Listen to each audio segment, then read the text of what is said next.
Raw review for the September 9th episode of Raw. I'm Will, that's Brandon. We are the Cousins of Destruction Wrestling podcast. As always, let's cheers, talk about some wrestling, Season premiere of Monday Night Raw. Calgary, Canada. Calgary, Alberta, Canada. Home of the Bret Hart, which we may see later in this show. Anyway, let's get it real started here. We got an American-made versus Wyatt 6 street match that starts the damn show. And this was everything you want a street match to be, right? Yeah, we always talk about how we miss entertaining stuff. Yep. Just throughout the night. Start and finish. We'll get to later. But I thought both were very entertaining ways to start and kind of end the night. Yeah, so the match had a very fluent story. So both teams would come out. Uncle Howdy was not a part of the fighting team. It was Gacy, Rowan, Loomis, and Cross taking on all of American Made. Nikki Cross sprints into the ring after Ivy Nile. We've always talked about how we want her to be more involved. She got more involved this match. It was good stuff. American Made starts on the ropes. Wyatt 6 dominates early, and they're not scared to use weapons. Even in the Wyatt 6 world, they got trash cans because they were putting trash cans on top of Ivy Nile, beating her with kendo sticks and everything. Yeah. Wyatt 6 was getting the dominant hand here at the beginning until American Made decides we're in a street match. We can also use these weapons, and maybe that can even things out. It evens things out. They would return the favor by putting the trash can on top of Gacy, but he's a bigger dude, and so it didn't really fit over him, so he had to put his hands through it. Yeah. And they beat the holy hell out of that man with kendo sticks for a solid minute. Yeah. And then, but then we talked about it, and you could tell the crowd live was like, what just happened? When Gable runs and Gacy kind of lowers his head and hits him with the trash can, but Gable just hits it in the ribs and then just... Gacy just knew that Chad Gable was coming his way, and inside the trash can was like, oh, I must... But then he didn't do it to anybody else or anything. It was just a weird little spot in the match, and I was like, oh, okay. Well, Chad's going to take a minute. Wyatt 6, their big card here was Rowan. He was booked to be strong as hell. It didn't matter. When American Made started getting up her hand, Rowan was not to be taken lightly either way. He was taking out everybody by themselves. But eventually, Ivy Nile comes out with a fire extinguisher and blows that man into all hell with it. And then they put him through a table. And then when they put him through the table, they're like, we need to keep this guy down. So they find every weapon that they freaking can, and they just pile it on top of him. Smart stuff. Yeah, smart stuff. Bury the monster. I mean, Rowan looked really strong here. Yeah. I was really impressed by how good they made Rowan look tonight. Yeah, so while he's buried, Wyatt 6 is getting beat up. That's the moment where American Made gets to look good here, and look good they did. But eventually, they start to beat up on Dexter Loomis pretty hard, hitting him with kendo sticks for a bunch, 30 seconds again. Mm-hmm. He gets an angle slam done to him, or Gacy gets an angle slam done to him through a table into an ankle lock, and then while he's getting ankle locked, Ivy Niles hitting him with a kendo stick.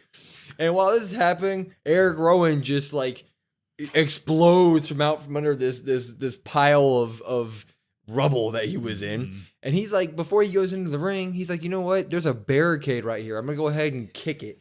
He kicks the barricade, separating it from the other part of the barricade, and then starts using the barricade wall as a freaking weapon.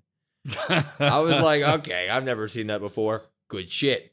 Anyway, into the match, what happened here? So Gable is on the outside of the ring. I mean, big match, right? So a lot of stuff happens in between this and that. But into the match, Gable finds himself on the outside of the ring, staring down Mr. Uncle Howdy himself, who is sitting in his rocking chair enjoying the match and laughing per usual. Rowan would then come out and put him in an Iron Cross Slam, which is like a choke slam where he grabs his face. Mm-hmm. He Iron Cross slams Gable on top of the steel steps, grabs him, rolls him into the ring. When Brutus from the Creed Brothers comes in to try to help him, Uncle Howdy is in the ring. Uncle Howdy grabs him. Sister Abigail to Brutus. Dexter goes to the top rope. He does his finisher from the top rope to Gable. 1, 2, 3. Wyatt 6 win the street match. Great stuff here. I'm going to go ahead and pop it. But the question is this the end of the American-made Wyatt 6 feud? Yeah, I'm going to go ahead and pop this as well before I get into that. As for the end of this, do I think this is the end of this? I think so. Mm-hmm. WWE has done a really good job about putting kind of these stipulations as kind of like enders, right? Yep. Like whether it's this or Last Man Standing or maybe a Hell in the Cell we might see here soon. Things like that. They kind of have like definitive ends. I thought this was a definitive end, especially with the way they did the promo package kind of before. They kind of made it feel like it was like a big rivalry. Like, okay, here is this side versus this side. This is like a winner take all type match is how I took that promo from the beginning. Me too. So I think it's probably good. I think it's probably best as well if it is the end. I think Howdy and those guys can go on to do something else with somebody else, and you can have American Made. They looked really strong in this, even though they did come out on the losing end. I don't think of them less at all. No. I think this match really highlighted all of the members individually of the Wyatt Six, but then I thought it also really highlighted, obviously, Gable, we think, is a star. Ivy and I looked good in the match. The Creeds looked like their tag team maneuvers and their ability to work as a tag team really shined through at moments throughout this. So everybody came out looking good. Yeah, I agree. This should be the end of this battle, and it's for that reason of I'm totally okay with the Creeds losing multiple times here because Howdy and them have this aura of being, above anything the roster has, so we can do it. But if you continue to have them lose over and over again, then we might make it stale. So just end it here. Move it on. Everybody looked great here, like you said. Wyatts are too interesting to only be held to one thing here. Let's spread them out, and I'm hoping they widen their range of scope of targets, so where maybe we can have a little Wyatts here and a little Wyatts there instead of just on one character like they were Chad. But great send-off match here. This is good stuff. Looking forward to whatever both teams do in the future because they both have every right to do whatever they want. So. Yeah, and at this point in WWE, if there's one guy that can afford to continue to take losses but not lose steam, it is Chad Gable. Yeah. And now Gable has the Creeds with him and Ivy Nile. They're kind of just pretty much attached to them. Like I said, I don't see anything with them that makes me think less of them. Chad just has something about him that he's so good. I'm sure he's going to come out on Raw and be like, yeah, maybe those freaks got the best of me, but and whatever the case may be. Yeah. Anyway, we're going to move on. Before, out of nowhere, we get the confirmation that Rhea Ripley and Liv Morgan will have a match at Bad Blood for that title. Yeah. What's your early just take on that, I guess? Yeah. It came out of nowhere. Like, there was no promo. They were just like, after the match, like, oh, yeah, by the way, this is official. Yeah, they're just like, oh, just official from Adam Pearce, which usually when they do that, it's from something that just happened. Yeah. So I guess it kind of previewed what was maybe about to happen, but it was kind of weird to see that. I mean, the way they've been booking Rhea, even though tonight happened, which we'll get into. Yeah, Rhea should come in and maybe just squash her right away. Not saying that's what I want, but that's how WWE's been booking her. So, but they did some stuff here. So Finn Balor would come to the ring by himself. He had a new Tron, some new music. It sounded like it was Finn XXX on the FXXX. Yeah. Which I don't know why you just can't spell out Finn. Yeah, I don't know. know. He said, Damian, it didn't have to be this way. You screwed J-Day. I tried to keep you up, help you up whenever you were down, but you ended up holding me down. He goes, I was your brother. I made sure you remained champion. I should have been champion long ago, but you had that freaking briefcase. And then he says, I'm done with the back and forth. How about you come out here and face me face to face? Damian, he much obliges. So he comes out pissed. He's stomping to the ring, Damian Priest style. He takes a mic and he goes, you keep running, Finn. All I've wanted since SummerSlam was to get my hands on you. So I'll let you say what you want, but after that, I'm beating the hell out of you. Mm-hmm. And Damian goes, no. You don't get to tell me what to do anymore. I'm not a sidekick. Finn Balor is not a sidekick. He goes, I ain't no sidekick, and I want you at Bad Blood. And Damian goes, fine, I accept. And then he starts coming after Finn, like he just said, and Finn stops him, and Finn's like, no. Do you not remember the Judgment Day playbook? And Damian's like, I wrote the playbook. I know it's coming. And on that cue, all of Judgment Day comes out to help Mr. Finn Balor. Damian looks like for about 30 seconds, he looks like he's going to take advantage of everybody here. But eventually Finn takes the leg out, and they all jump on him. All four guys start jumping on him, beating the hell out of him. When, of course, Miss Rhea Ripley's music comes out. She's still got a crutch. crutching up there. Dom meets her out there first. And when Dom meets her out there, you know that he's out there to distract, right? So Liv comes from behind, but Rhea Ripley's got those spider senses now. She knows when it's coming, so she hits Liv with the crutch. But when Rhea goes to hit Dom with the crutch, Dom catches the crutch and rips it from her and gives it to Liv. And then Liv proceeds to beat the hell out of Rhea. Mm-hmm. Absolutely beat the hell out of Rhea with the crutch. They put her in the ring, and Liv is swinging that crutch. I mean, just like 12 to 6, hitting her with the crutch to the point where Damian crawls over on top of Rhea, and Liv's like, 2 for 1, beats the hell out of Damian. Then she gives the crutch to Dom, who then proceeds to beat the hell out of Damian as well when Damian rolls off Rhea, so Dom's not hitting Rhea as well. But Judgment Day looks strong here for once. It's looking like we're going to go with the angle of Rhea and Damian both being injured going into their bad blood matches, which evens the playing field for these Terror Twins who have been reigning terror over the Judgment Day. I like that Finn came out and kind of established himself as the man who's going to go after Damian, making himself kind of the leader of the group. I'm going to go ahead and give this segment today a pop on it. Yeah, I'm going to pop this as well. For a little bit, the first half, I was like, oh no, we're doing this again. Damian looked really strong there for a little bit. Numbers game was nice to catch up. Rhea hitting Liv, and then she goes to hit her again. Dom grabs it. Then she like flips and goes after Dom, and then Liv saves. So you have that Liv Dom, kind of chemistry or story there, I guess. To see the numbers kind of catch up, and then they have Damian there for when, I believe it's Finn goes to do a coup de grace, and Jey comes out with the chair. I understand I guess I understand why Jey wants to help Rhea and all that stuff. I understand it. But it's also just one of those things that it feels like Jey is just kind of randomly thrown in there again. Especially what we'll get to later. So that's maybe the only thing I don't like. I understand why he's saving Rhea. I get it before people tear me apart of why didn't it make sense? But they're still outnumbered. It still doesn't make any sense to me, kind of. I wish they would do a little something more with him, which they might. What do you think? What do you think about them playing the injury angle for the matches? So it looks like we are getting Finn and Damian and Rhea and Liv, but both Liv and Damian will be injured for these matches. Rhea and Damian, Rhea and Damian will both be injured for these matches. Yeah. We like that angle. We don't like that angle. I think it works. I'm not going to lie. I think it works for the cowardly heel that Judgment Day is at this point. I don't think they're ever going to win cleanly. That's just not how it's going to work. Yeah. So you might as well, if you want to make Terror Twins look insane while also making them look cowardly, give them wins, but these asterisks are nice to have on them. Like this now gives Judgment Day a reason to win here.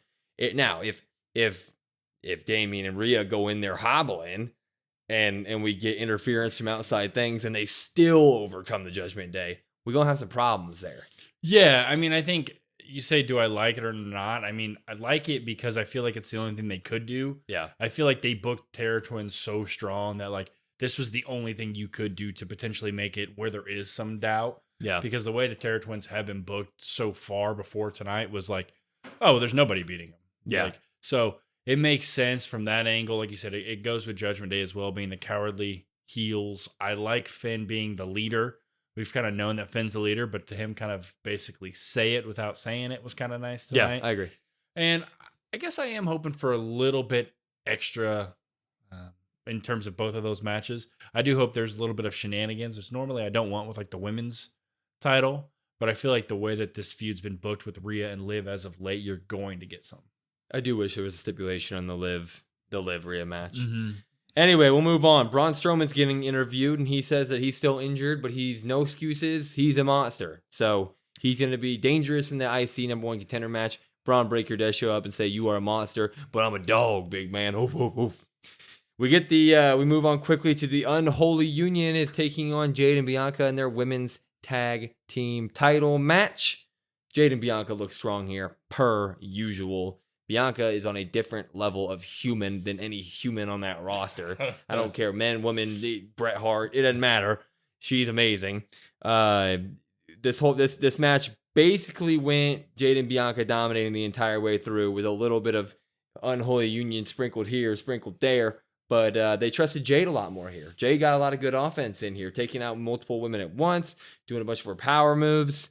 Looking really good here. Unholy Union was able to get some offense in on Jade. They would do the stuff where one of them would hit Bianca off the apron, letting them have time to work on Jade. But eventually, Jade and Bianca get the DDT kick up suplex finishing move that they do that is so freaking good.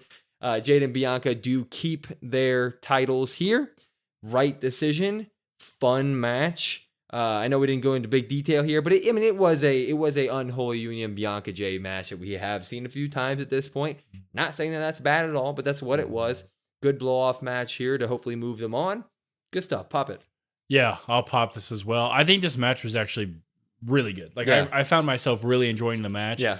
The crowd tonight for me kind of took my excitement level out of multiple matches. They were bad. They weren't really getting into it, so it was kind of hard for me to get into it. They were bad. Just because when you do see people getting excited about something there, no matter if it is good or bad, you're instantly getting that excitement level, right? So that kind of took it down a little bit for me, but in terms of just the match itself, really like this match. Like that we got to see more of Jade. She's improved. I know some people say she hasn't, and what do we see? What does WWE see? Jade has improved. Yes, she has. Bianca is still Bianca, like you said. Unholy Union, I mean, yeah, we've seen this match 3 times now. This was the blow-off one, but I found myself being like, yeah, you know what? Like I've liked Unholy Union throughout this little feud. Yeah, I think Jade and Bianca, this whole little feud, the back and forth, even though it took a while to put the belts back on Jade and Bianca, Unholy Union is an established tag team now, taken very seriously with a good fan backing. Yeah. And now I am looking forward to if they do Damage Control versus Bianca and Jade, because those matches will be freaking amazing. Yeah. Yeah, and obviously that's what they allude to later on and kind of what we assume. But Unholy Union, I won't find myself rolling my eyes when they're on TV anymore. And that's really just a good sign by Jade and Bianca and Unholy Union. Like, props to both of them. Excited for what we see. You did mention Jade holding her leg there at the end, celebrating. Yeah. So hopefully, we're hoping nothing is wrong there, because you noticed that, and I don't think there was anything. Yeah, she didn't take a move that would elicit a kayfabe injury, but she was holding her leg toward the end of the match. So hopefully that's nothing. Hopefully that's just an owie. Anyway, we get an LWO interview in the back where Judgment Day would show up pretty quickly, and Finn basically said, "Did you see us out there? Don't get in our way, or that'll be you." And Rey Mysterio was like, "You know what, Finn? I want you tonight." And Finn was like, "Deal, let's do it." Yeah. So that sets up a match a little bit later. Big news that didn't actually hit on Raw. They didn't announce it, but at this time, it was confirmed by every source on the internet. So we got to talk about it here. Monday Night Raw, as of October 7th through the end of 2024, is going to 2 hours a night. Shocking, in my opinion. What can I say about that?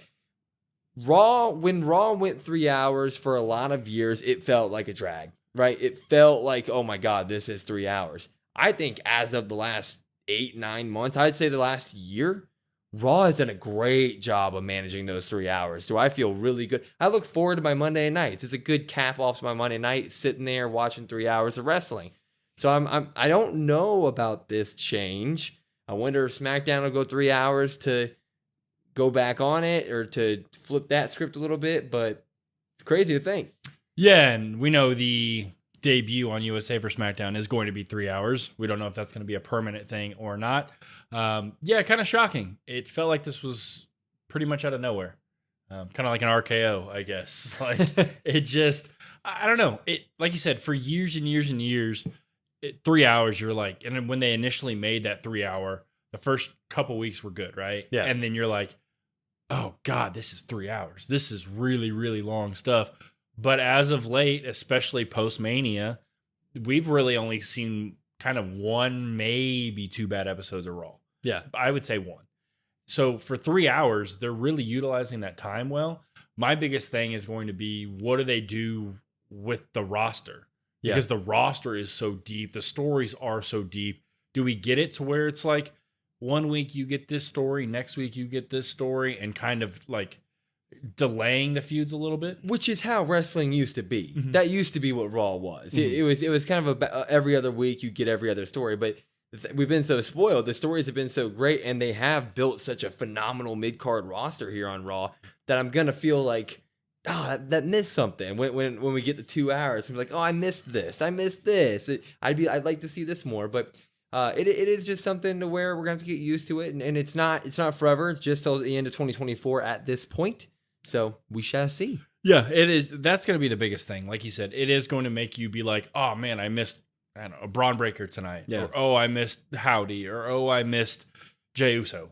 Stuff like that. But I guess I'm just interested to see what they prioritize because the end of the year, like we've talked about a little bit, this is kind of where they start ramping up a little bit. So it's weird that they're kind of, I mean, I know Mania is a long ways away. I know Rumble's a long ways away, but Survivor Series is basically right around the corner. So the build up to Survivor Series is going to take a hit a little bit because, well, now how do they kind of build up to those, but also take away some things?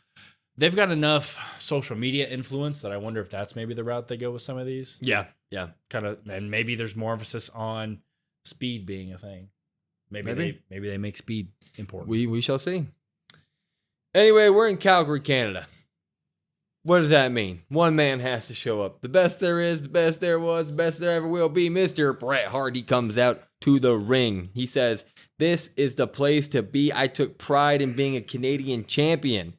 I was the best there is, the best there was, the best there ever will be." And when he drops his patented line, Gunther's music plays. And I'm like, oh, this is going to be good. And good it was. So he comes out and Gunther goes, "It's the Hitman." He goes, "You're my childhood hero, the best ever. This must be a passing of the torch moment," is what he says. "Because now I'm the best there is and the best there ever will be." And he goes, "I wanted to tell you that from the bottom of my heart, you are my second favorite of all time, right behind Bill Goldberg."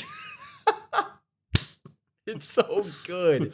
It was so good. And when he hits this line, Sammy's music hits. Oh, Sammy comes out here and he goes, "You got the nerve to talk to him like that? This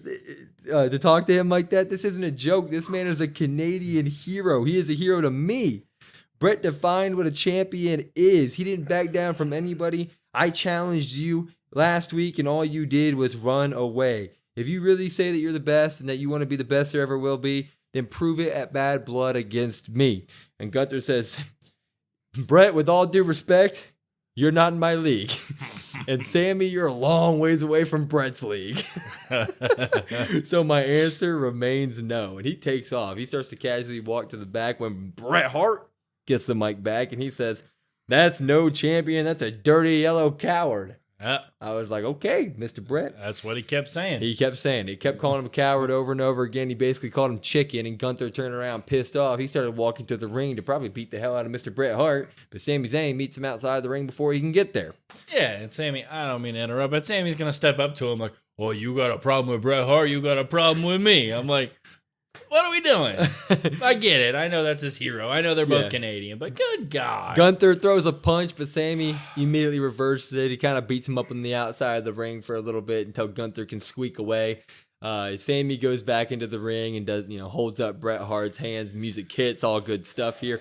Dude, I was ear to ear laughing during this. The Bill Goldberg line alone popped this for me. I cannot drop it.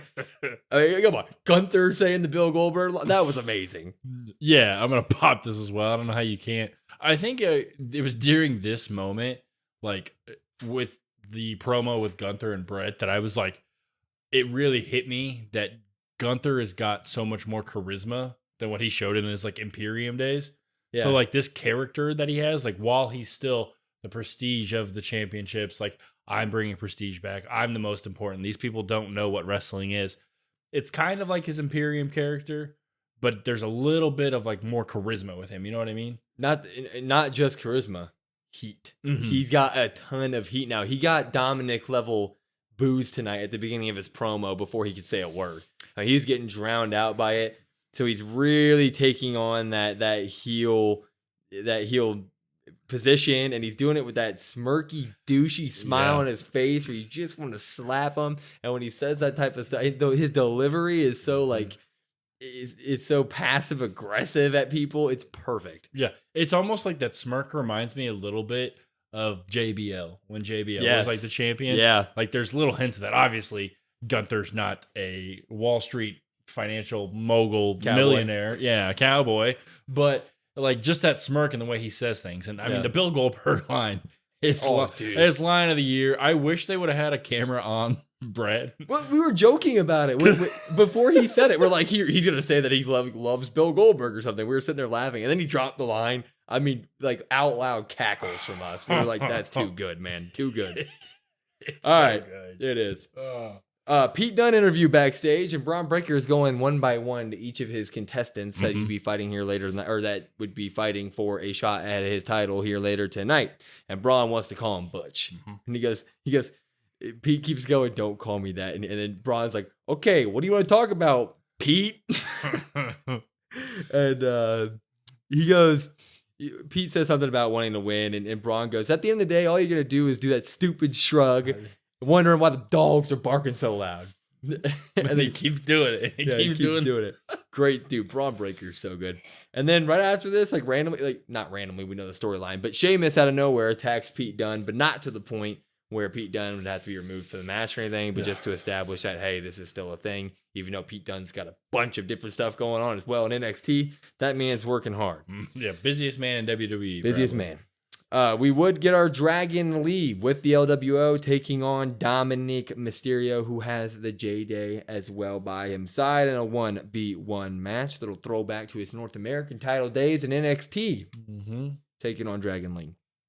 Dragon Lee would come out a little hot here. He'd get a bunch of his acrobatic moves off, a little crossbody to the outside of the ring, drop kicks on the turnbuckle to Dom. But Dom would own the middle part of this match, especially when we went to commercial because they did picture-in-picture, and you could watch it now, which is nice. Yeah. And Dominik would do a bunch of holds, a lot of heel taunting. You know, he's a heel.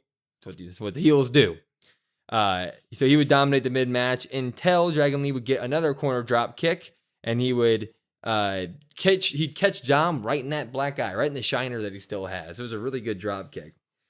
He's dominating. He would end up hitting a big move. I forgot what it was, but he'd hit a big enough move where he'd go for a pin, and JD would end up putting Dom's foot on the rope, which would obviously piss off the LWO. So that stuff starts to happen on the outside of the ring with all the guys. They're all going crazy out there. Ref's paying attention to that. While ref's paying attention to that, Mrs. Liv Morgan runs into the ring and takes out the leg of Dragon Lee, which leads him to fall right into the second rope, which leads to Dom hitting him with a 619, a splash, a 1-2-3. Dom wins here. This is exactly the way I want Judgment Day winning matches.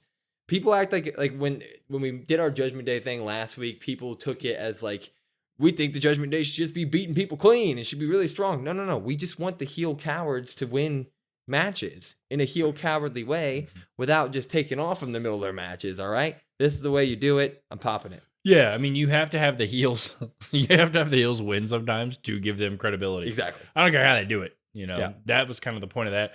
Like you said, this match was perfect the way that they had that happen, even right down to the detail where Liv goes and hits that like chop block on Dragon Lee. Yep. She does to the left leg, which is the one that's hurt on Rhea. I thought that was just like a little, like, I noticed that and I was like, oh man, that's actually really cool. I don't know if they meant to do that. Maybe I'm just a nerd, but it was really good the way they did it. And when they came out, I was like, oh, well, LWO doesn't have Zelina, so that's probably what we're getting. Some sort of Liv is the reason.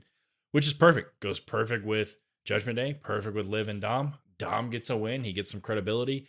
This match, though, in terms of Dragon Lee and Dom, like you said, NXT North American days, kind of a look towards the future with these guys.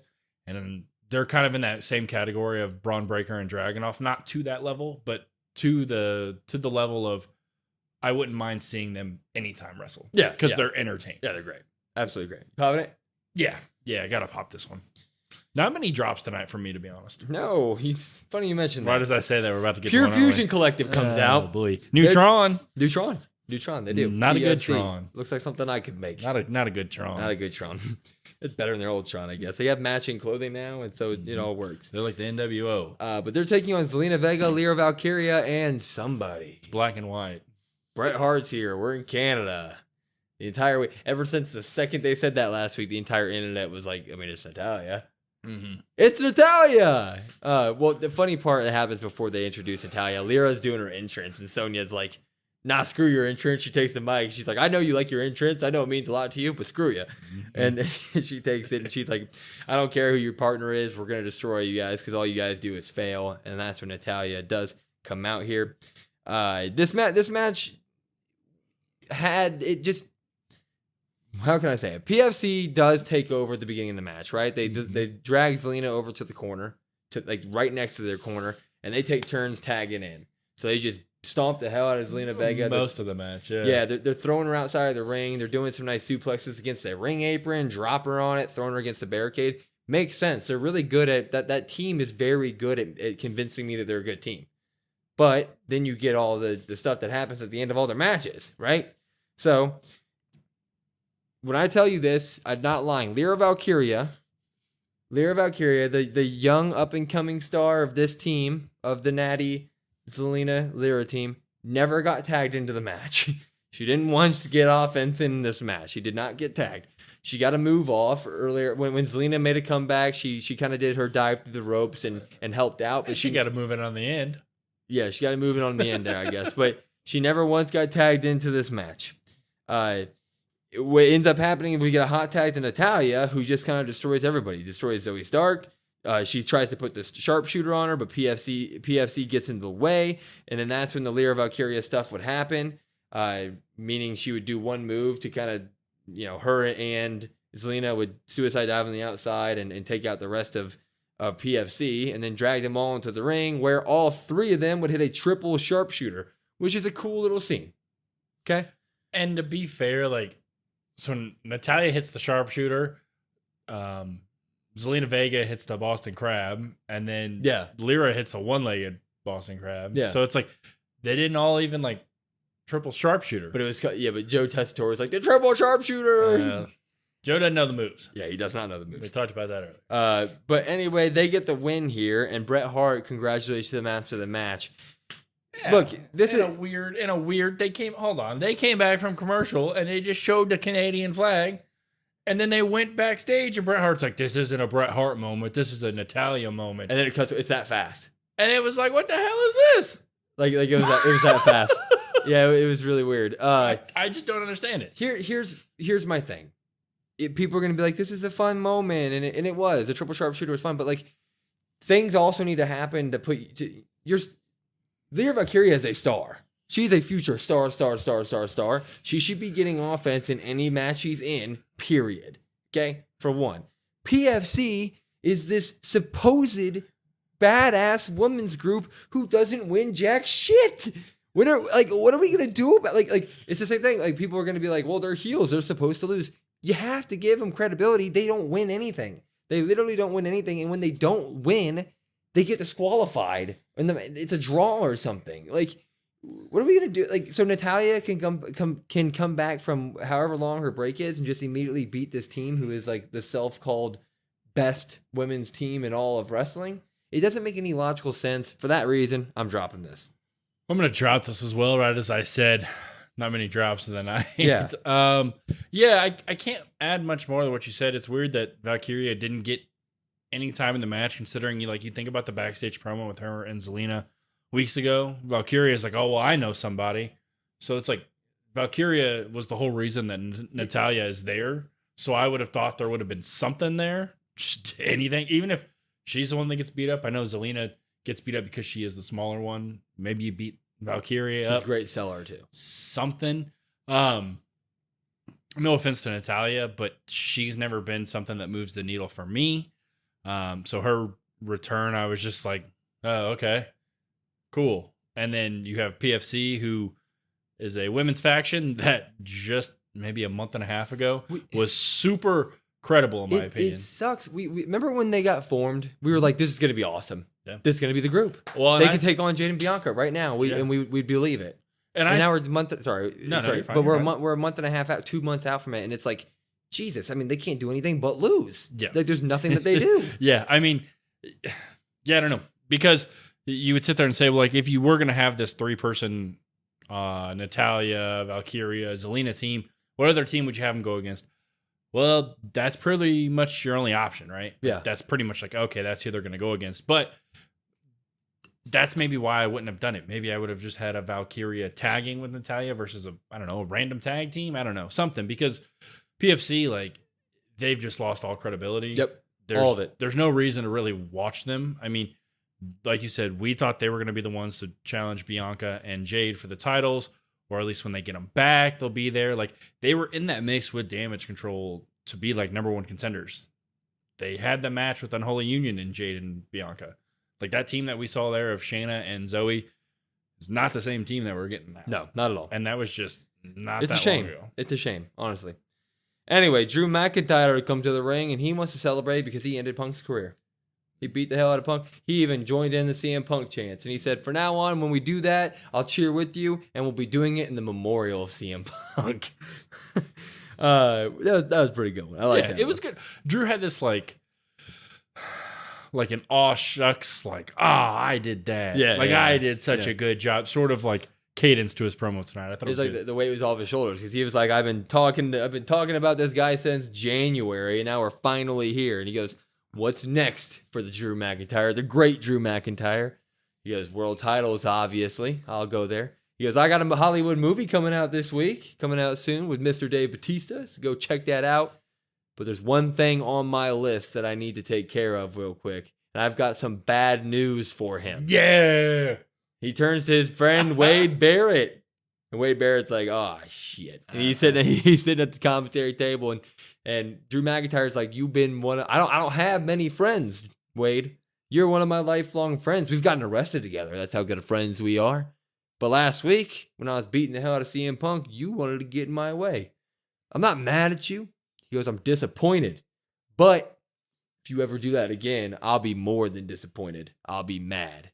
And I'll do something about it." And he gets out of the ring and he's looking at Wade, and Wade's like, he's Wade Barrett, big dude. He's like, "No, I'm going to get up and look at you too, man." And they get a stare off here. And I'm like, we're going to get Drew McIntyre versus Wade Barrett. It's kind of crazy when Wade does stand up, like you realize, like obviously we watch Wade wrestle, but like when he stands up, you're like, oh, damn. Yeah, Like, he's still Wade a big is dude. that big still. Yeah, he's still a big one. Still massive.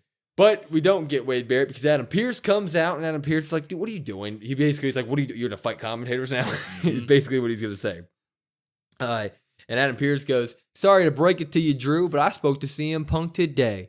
And not only is his career not over, but he's not finished with you.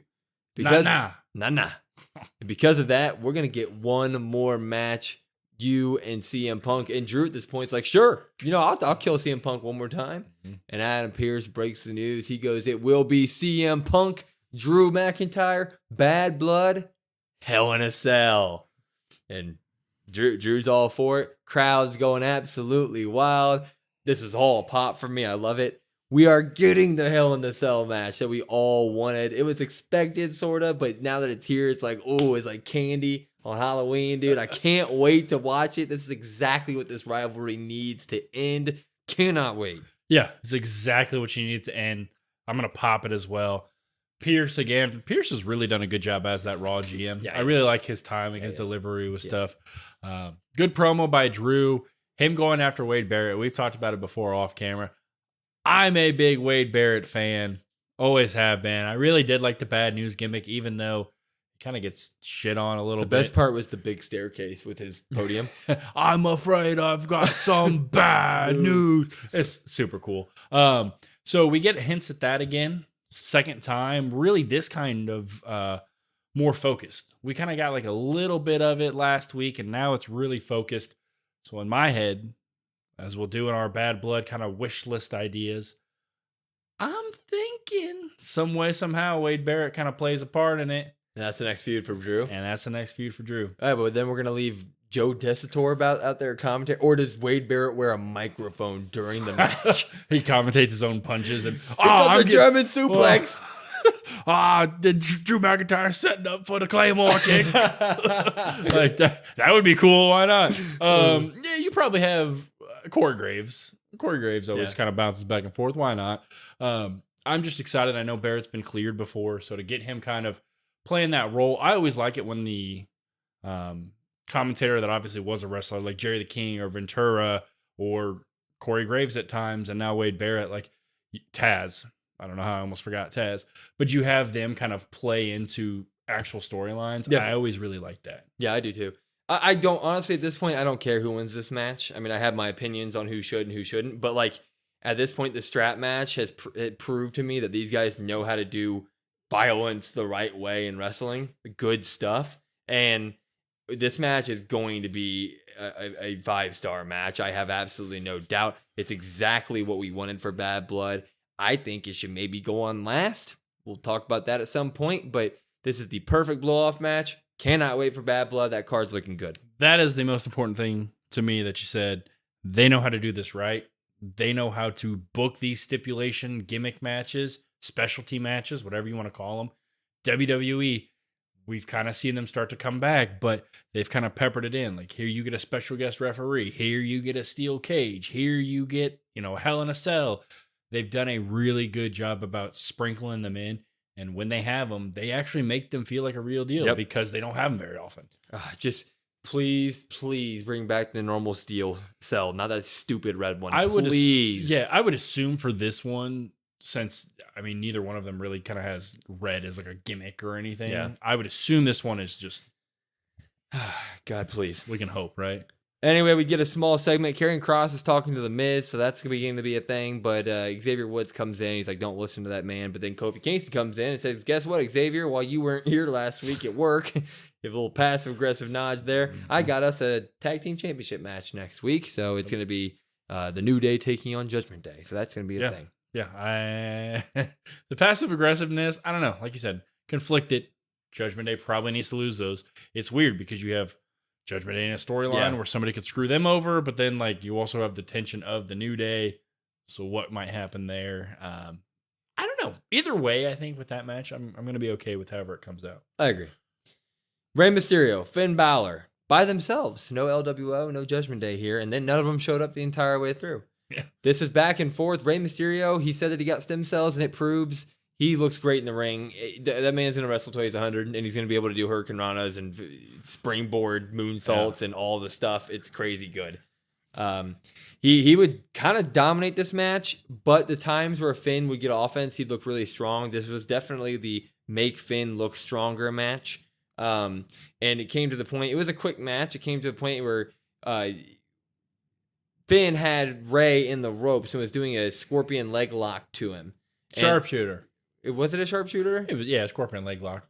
Yeah. Sharpshooter. They're all kind of the same thing. Yeah, you're right. But he was getting this whatever leg lock on him through the ropes. Didn't care about the ref's count of 5. He just sat there on it. Ref rings the bell. Disqualification. Rey Mysterio wins. But the whole point was that Finn looked strong here. And Rey Mysterio would roll out to the apron. Finn wasn't done with him. Finn would do his running missile drop kick to Rey on the apron. But he would fly into the ring post. That hurt. And then when Finn was walking to the back, he was like, nah, screw this. He would run to another running missile drop kick to Rey he would kick him to the side of the ring, which is now an LED board, so it hits a little bit harder.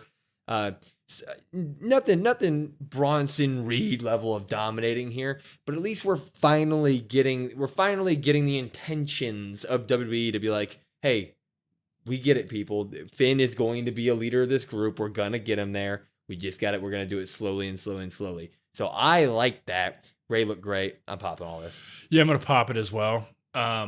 We talked about the heels, as we talked earlier, with Judgment Day needing wins. Yep. If they're not going to get wins, make them look like this. Yep. Make them look strong. Either you can do that multiple ways. You can have them win, or you can have them do what Finn did. It's nice to see that aggressive side of Finn. I think a lot of people have kind of maybe forgotten how good Finn is, how serious Finn can be, how strong Finn can look. So it was a great kind of little bit reminder, and Rey's always good at, it's Rey Mysterio. He's going to put people over when he needs to. So Finn looked really good here. Makes you think like, okay, now we get the ball rolling. Now he can be a credible threat to Damian Priest. Exactly. Before our main event, we would get a Judgment Day promo where they basically said that Judgment Day said tonight was a message to the whole roster. This is what's going to happen when anybody gets in our way. We're going to tear you apart. Liv would mention that she's going to beat Rhea at Bad Blood, and Finn mentioned that he's going to beat Damian at Bad Blood. So tonight to me felt like the perfect thing. It didn't establish Judgment Day as some overarching group of people that are just too much for you, where they just dominate you. They do it by the cheap way. They hurt you. They use weapons. They injure you. They take cheap shots. They run when they have to. This is good. They didn't look like clowns and just take off at the first sight of anything. This is the level I want. It's okay to beat them up. It's okay to beat them up, but we need nights like this. So good night for them. Yeah. Yeah, I thought it was good. I think in terms of that, I said in some comments over the past couple weeks, like, it was really hard for WWE to save my opinion of Judgment Day. I thought Judgment Day has looked really weak over the past few weeks. I thought this was a good step in the right direction. I don't think it's the end-all be-all, No. obviously. It's not saved from what we just saw the past few weeks, but it's a step in the right direction of reassuring me, like, okay, these people are credible. There is a reason to care, which is something I was nervous about over the last few weeks. I mean, the way that Rhea and Priest have just dominated, I was like, why should I care when they're on TV? This kind of reestablished it for me. It didn't take much to kind of reestablish it. The way they did it tonight, like you said, kind of pushed all the right buttons. And as long as they continue this, I'll be good. Just make them run when it makes sense. Make them attack when it makes sense. And don't always, like, give us nights where they run half the time and attack half the time. Don't just give us nights where they're just running the whole night. That's my problem more so. But they're heels, they run, step in the right direction, baby steps here. Mm-hmm. We move on to our main event. Ilya Dragunov taking on Jey Uso, taking on Braun Strowman, taking on the Pete Dunne for a shot at the Intercontinental Championship. Mr. Braun Breaker. So winner gets is the lamb. It's the lamb to Mr. Braun Breaker. But this match started good. So Pete Dunne is obviously a little bit sore in his jaw from the Sheamus attack earlier. And Braun Strowman is still hurt because he got annihilated through a car just 2 weeks ago. He's got a little kinese tape on him. And immediately, he's in a triple or fatal four-way match here. He's way bigger than all these guys put together. He dominates early on. But Pete Dunne, master of joint manipulation, also notices that man has a big old belly on him. He's strong, but he's got a big midsection and it's hurting. I'm going to kick it. So he kicks it a bunch of times, gets him out of the ring. Jey Uso helps him. Basically, whenever Braun Strowman was going off, all the other three contestants were like, okay, for the betterment of the match, let's get this monster out of the way. Yep. But this was really, to me, a Pete Dunne special. What a match for Pete Dunne. Yeah. Master joint manipulation, as I just said, and especially on Ilya. Ilya's hands had some tough times tonight. He was getting his fingers snapped. Pete Dunne was stepping on him. Good stuff here. Whenever Ilya and Pete Dunne were in the ring together, I was just like, okay, I need this for a championship ASAP. Yeah, we've always talked about Pete Dunne. I don't know, a couple months ago, I guess, whenever he kind of had his like rebrand coming back, Pete Dunne kind of got a little bit of a showcase here, showcase there. It was like, okay, I need to see more Pete Dunne. I thought tonight showcased again why you need to see more Pete Dunne. We talk about he's on Raw, he's on NXT, he's flying here, he's going here. He's so busy. Like, it's deservedly so. Like, Pete Dunne can go in the ring. It was a great time to have him and Ilya in the match because, like I mentioned to you when we watched it live, Jay's not up to par with those guys. Braun obviously isn't. Braun's 6'8". You kind of can't be almost. So to kind of have those two kind of carry the match mostly really made those two shine through tonight. I agree. Everybody had their 15 seconds of fame here, though, while Braun Strowman was out. When he got back up, again, they were like, what are we going to do about this guy? So they ended up teaming up on the outside of the ring, and they would, all three of them at once, would shove him as hard as they could into the steel steps. As hard as they could. And it became a triple threat match from that point out, where back and forth would happen. Jay was getting hot here. He was doing all of his yeet and his spit hand and all the good stuff here. But Braun Strowman would get up one last time. When he did that, he would do the outside run where he was shoulder tackling everybody. And he's pissed off at Pete Dunne for some reason. Mm-hmm. And he'd clear off the announce table. And when he's clearing off the announce table and he turns around to go pick up Pete Dunne, out of nowhere is a 400-pound beast, Bronson Reed, jumping off the barricade, tsunamiing Braun Strowman through the announce table. It was the camera work was perfect. I had no idea it was there. Couldn't see the fans turning their heads to see it. Because normally the fans kind of give it away too. Mm-hmm. But he is out of nowhere. We were like, holy shit, that was awesome. Yeah, maybe the can of the crowd not being so great tonight didn't give that away. Yeah, I mean, we had talked about, man, like, why is Braun Strowman in this match? He was just put through, like, and I looked at you when Braun Strowman came out tonight. I said, no Bronson Reed? Yeah. We don't get anything? No mention, no nothing? And oh, man, that was impactful. He tsunamis him again, and he just leaves. Walks away. He just says, all right. Break the wrist, walk away. Break the wrist, walk away. Just fantastic again. I mean, Bronson Reed, even though he wasn't in the match, steals the show. That was the end of Braun Strowman's night, so we get a full-on triple threat match here. And Jey Uso would start with a spear to Ilya Dragunov, and we're like, oh, here comes Jey. But Pete Dunne out of nowhere runs, throws Jey Uso out of the ring, and we're thinking, wow, he's going to have 2 title shots. He's going to have the NXT thing, and then we're this. 1, 2, Ilya kicks out at 2. Big ooh. Pete Dunne would get him up, and he would go for the bitter end, but Ilya would reverse it, get him on the ground with a power bomb, and then hit him with an H-bomb. And when he did that, he did that, and I said, oh, Ilya's going to win. Ilya's going to win this. He goes for the pin. 1, 2. Super kick from Jey Uso to Ilya's face. He jumps up on the top rope real quick. Uso splash to Pete Dunne. 1, 2, 3. Mr. Jey Uso is chasing that much wanted singles title. He wins the #1 contendership for the Intercontinental title. Man, this match was good. I mean, just sparks. They gave it the time it was necessary. I got to pop this all the way around. Great stuff. Yeah, I'm going to pop this as well. Great way to end the night. Just like I said, how they started the night. Kind of just fun stuff. Yeah. I mean, it was meaningful, which was nice because, winner of this gets the shot at the IC title, which has, since Gunther had it, even Sammy and Braun Breaker now, like, it feels important again, which is fantastic. So it actually is like, okay, I actually care about this. I care about this tournament here. Great match. Everybody got their shine. You got Bronson Reed taking Braun Strowman out. So, like, okay, cool. Don't have to worry about that because I was a little hesitant. If Braun Strowman won, that would have been the only one to me. I would have not liked him being the winner. Everybody else, I didn't really care for. Like, it didn't matter to me. They all three could kind of go. Yep. Jey can't go to that same level, but Jey gets that important win. Now you give him something. We've been talking about Jey for months. I mean, King of the Ring, Money in the Bank, original IC titles, like matches, world heavyweight matches. Like, he's had so many matches, so many singles opportunities, doesn't get anything. Now he gets something, makes him feel important again. Completely agree. And Braun Breaker and Jey Uso are 2 extremely over guys that the crowd will be very involved in their match when it does happen. Hoping that we can get some sort of stipulation for this match because I'd really like to see it. My happiest part for me is that Judgment Day has so much else to do at Bad Blood that I don't think they're going to get involved in this match, which is fine, which is great. I'm glad that the Judgment Day didn't get involved in this match tonight with the Jey Uso stuff, and hopefully they don't get involved in the IC title match at Bad Blood.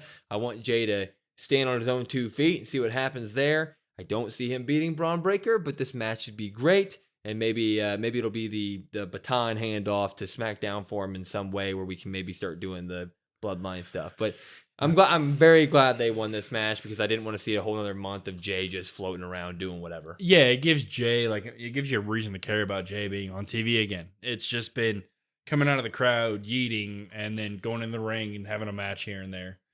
So it's nice to give Jey some meaning again.